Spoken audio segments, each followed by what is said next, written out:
Plastic భూతం, plastic కాలుష్యం, plastic కూరలో చిక్కున్న సముద్రాలు, ప్లాస్టిక్ కూరలో చిక్కున్న ప్రపంచం. ఇట్లాంటి వార్తలు చాలా విన్నాం కదా మనం. సో నిత్య జీవితంలో ప్రతిరోజు కూడా ప్లాస్టిక్ వాడేది పొద్దుగా అడతలేదు. మరి అట్లాంటి ప్లాస్టిక్ని ఏం చేయాలో కూడా చాలామందికి అర్థం కాలేదు.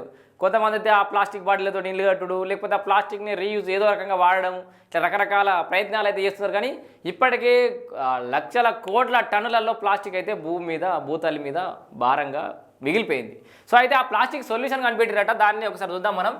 నీళ్లు plus plastic equal to petrol అనే ఒక వార్త, ఇంట్రెస్టింగ్ వార్త కనిపించింది నాకు ఇలా. అంటే నీళ్లను ప్లాస్టిక్ కలిపి పెట్రోల్ తయారు చేస్తున్నారట. ఎందుకంటే పెట్రోల్ అడ్డగోలు వాడతాం మనం ఎట్లాగూ, అదే నీళ్లను ప్లాస్టిక్ను ఒక దగ్గర కలిసి పెట్రోల్ చేస్తే సో ప్లాస్టిక్ని అడ్డగోలుగా మనం ఉడగొట్టేస్తాం అన్నట్టు ఈజీగా. సో ఇది ఒక మంచి ప్రయోగం అని చెప్పుకోవచ్చు. ఫ్యూయల్ తయారు చేసిన కొరియా సైంటిస్టులు రుథీనియం కేటలిస్ట్ను వాడిన పరిశోధకులు ప్లాస్టిక్ పొల్యూషన్కు సరికొత్త సొల్యూషన్.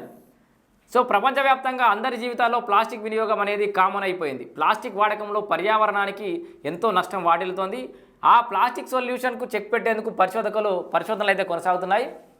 ప్లాస్టిక్ను కరిగించి వాటితో రోడ్లు వేసే దానిపై ప్రయోగాలు జరుగుతున్నాయి. రీసైక్లింగ్ వ్యవస్థలు కూడా జరుగుతున్నాయి.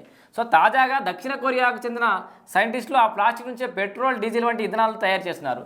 సో మిగతాది ఒకసారి 4వ పేజీలో ఉంది.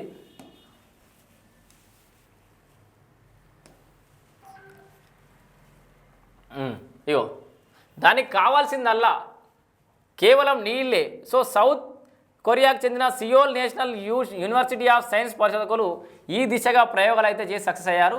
దాదాపు 97% వరకు ప్లాస్టిక్ వేస్టేజ్ను ఫ్యూయల్గా మార్చారు. ప్లాస్టిక్ నీళ్లను కలిపి ఇంధనం తయారు చేస్తున్నారు. ఇది నిజంగా ఒక గుడ్ ఇన్నోవేషన్ అని చెప్పుకోవచ్చు. ఎందుకంటే ఇంత కుప్పలుగా వేరకపోయిన ప్లాస్టిక్ ప్రపంచంలో నీళ్లు ప్లాస్టిక్ తోటి నిజంగా పెట్రోల్ తయారయ్యే అది యొక్క ఆ ఫార్ములా అనేది బయటకు వస్తే దాని యొక్క ప్రాసెస్ అనేది మొత్తం ప్రపంచ దేశాలన్నీ కూడా తీసుకుంటే చాలా వరకు ప్లాస్టిక్ను కూడా మనం నియంత్రించవచ్చు. ప్రస్తుతం ప్రపంచవ్యాప్తంగా ఏటా 40 కోట్ల టన్నుల ప్లాస్టిక్ ఉత్పత్తి అవుతుందట. చూసారా, 40 కోట్ల టన్నుల ప్లాస్టిక్ ప్రతి ఒక సంవత్సరానికి. మళ్ళా అందులో ఎక్కువగా పాలిఓలిఫిన్ అనే రకం ప్లాస్టిక్ వాడకమే ఎక్కువగా ఉంటుంది. ఆ ప్లాస్టిక్ వేస్ట్ను నీళ్లతో కలిపి రుథీనియం జియోలైట్ వై అనే కేటలిస్ట్లతో రియాక్ట్ అయ్యేలా చేశారు. కేటలిస్టిక్ రియాక్షన్తో ఆ మిశ్రమంలోని నీళ్లు ప్లాస్టిక్, పెట్రోల్, గ్యాసోలిన్, డీజిల్గా మార్చేలా చేశారు. సో ప్లాస్టిక్, రుథీనియం మిశ్రమంలో నీటిని కలపడంతో కార్బన్ ఎఫిషియన్సీ పెరిగిందని గుర్తించారు. సో నీటితో ఈ మిశ్రమంలో చైన్ రియాక్షన్ మెకానిజమ్స్ మారిపోయాయని కనుగొన్నారు. అంతేకాకుండా నీటిని యాడ్ చేయడంతో బొగ్గు ఎక్కువగా రాకుండా కేటలిస్టుల పనితీరు మరింత మెరుగుపడిందని తేల్చారు. ఆర్థిక పరంగా కూడా ఇది చాలా తక్కువ ఖర్చుతో కూడుకున్నదని అంటున్నారు.